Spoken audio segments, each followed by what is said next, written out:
আসসালামু আলাইকুম, welcome to our new blog. হ্যাঁ, আমি জানি এতদিনে সবের ভিডিও অলরেডি আপলোড করে দিয়েছি।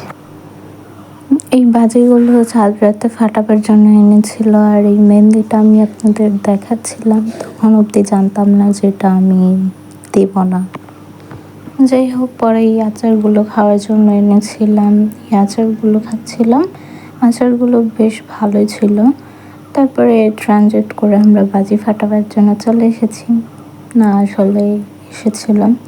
তারপরে তারাবাজিগুলো ফাটিয়েছিলাম। হ্যাঁ, তো এরকম হয়েছিল ফার্স্টে, তারপরে পুরোটা জ্বলেনি, নিভে গেছিলো। বাজিগুলো তেমন একটা ভালো ছিল না। তারপর আমার ভাই এটা বন্ধ করে দেয়।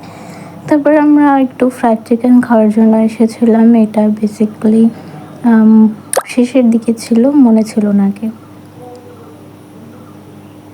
এটা পরের দিন সকালবেলা একটু সিমাই খাচ্ছিলাম। তো তখন অনেকগুলো রান্নার, যেহেতু ঈদের দিন অনেক কিছুই রান্না হয়, কিন্তু আমার মনে ছিল না ওই ভিডিওগুলো নেওয়ার জন্য।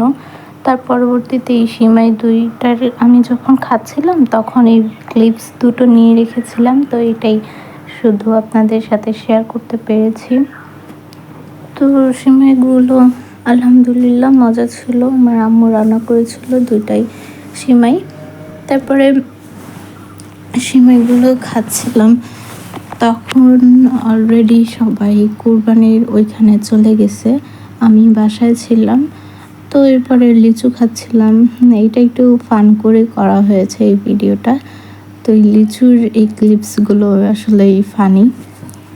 তো এরপরে একটু বাইরে বেরিয়ে দেখলাম এই ওয়েদারই হচ্ছে পারফেক্ট ছিল কোরবানি ঈদের জন্য, কারণ বৃষ্টি হলেও প্রবলেম হতো। পরবর্তীতেও যদিও আমাদের এখানে বৃষ্টি হয়নি, সবাই দোয়া করবেন যাতে বৃষ্টি হয়, যেহেতু দুর্গন্ধ হয়ে যেতে পারে। তারপরে এই কোরবানির মাংসগুলো নিয়ে ঘরে চলে এসেছে, যেহেতু একটু দূরে কোরবানি করেছিল। তারপরে এই মাংসগুলো যাদের হক তাদেরকে দিয়ে দিচ্ছিল, 3 ভাগ করেছিল, যাদের যাদের দেওয়া তাদের জন্য। আচ্ছা, এই মাংসগুলো দেখে কি বোঝা যাচ্ছে এতই বিস্বাদ হয়েছে? সোশ্যাল মিডিয়ায় এমন কোনো টিপস ছিল না যেটা আমি এটার উপর অ্যাপ্লাই করিনি। অতিরিক্ত লবণ হয়ে গেছিল। হ্যাঁ, রান্নাটা আমি করেছিলাম, ইচ্ছে করে করিনি, ভুল করেই হয়ে গিয়েছিল। তাও ঈদের দিন এরকম হওয়াটা আমারও কাম্য ছিল না, কারোরই কাম্য ছিল না। তারপরে এটা হচ্ছে আমার ভবিষ্যৎ। আস্তে আস্তে আলো আসছে, মদন জাস্ট কিডিং। তারপরে যখন এডিট, তো আমার রাত্রেই মনে পড়বে যে আমি এডিট করিনি। তারপরে যখন এডিট করছিলাম এইগুলো চকলেট খাচ্ছিলাম।